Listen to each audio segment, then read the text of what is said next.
Quand je fais une division, la première chose que je fais, c'est de me faire une table de multiplication. Il y a beaucoup d'erreurs qui sont causées par des fautes lorsqu'on multiplie.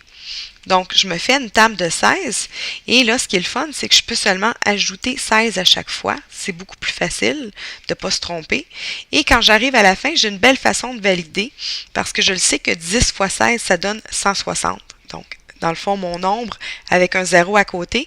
Si j'arrive pas là, c'est parce que je me suis trompée à quelque part. Donc, des fois, on va arriver à 150 ou 170. On se dit, oups, OK, j'ai fait une erreur. On peut la trouver avant de commencer puis partir avec une table qui fonctionne. Et ensuite, il ne faut pas oublier de suivre toujours les 3 mêmes étapes. Combien de fois il rentre dedans? Donc, je fais ma multiplication, je soustrais, ensuite j'abaisse.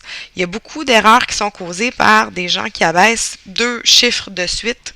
Donc, on va en parler plus en détail tantôt. Donc, je commence.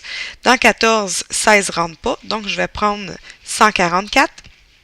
Et je regarde dans mon petit tableau. Il va rentrer 9 fois. Ça arrive juste, ça donne 144. Donc, je soustrais, ça me donne 0.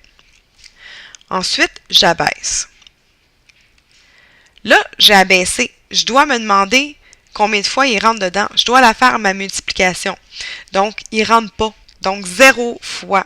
Je dois l'inscrire, le 0. C'est très important, sinon ça va me créer une erreur. Je fais ma soustraction. Ça me donne 8. Maintenant, je peux abaisser. Ça donne un 0. Donc, 80. 16 dans 80, il rentre 5 fois. Maintenant, je soustrais, ça me donne 0. Donc, réponse, 905. C'est sûr qu'il y en a qui vont sauter cette étape-là. Ça va ressembler à ça ici. C'est correct, sauf que c'est dangereux. Ça ne coûte pas grand-chose de mettre une petite ligne supplémentaire puis éviter de se tromper. Parce que quand on voit 2 flèches côte à côte, ça veut souvent dire que j'ai abaissé 2 chiffres à la fois et ça, c'est une erreur. Donc, quand je le fais toujours comme ça, mais je m'assure après qu'il y a toujours une soustraction avant d'abaisser un prochain chiffre. J'évite les erreurs comme ça.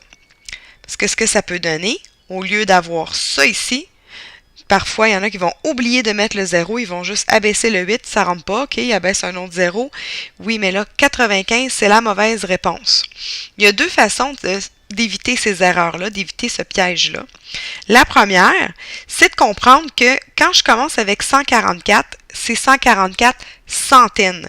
Donc ici, je vais aller inscrire mon 9 fois 16, 144 aux centaines. Ça fait ensemble. Donc, dès le départ, je peux me mettre des petites lignes pour mes chiffres, centaines, dizaines, unités. Je sais où ma virgule va aller. Je sais que le 9 doit aller aux centaines.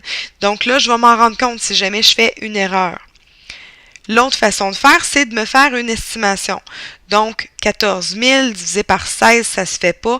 Moi, je vais arrondir à 16 000. 16 000 divisé par 16, c'est facile à faire, ça donne 1000. 905, c'est suffisamment près de 1000. Mais si j'obtiens 95, je vais voir que ma réponse est dans le champ.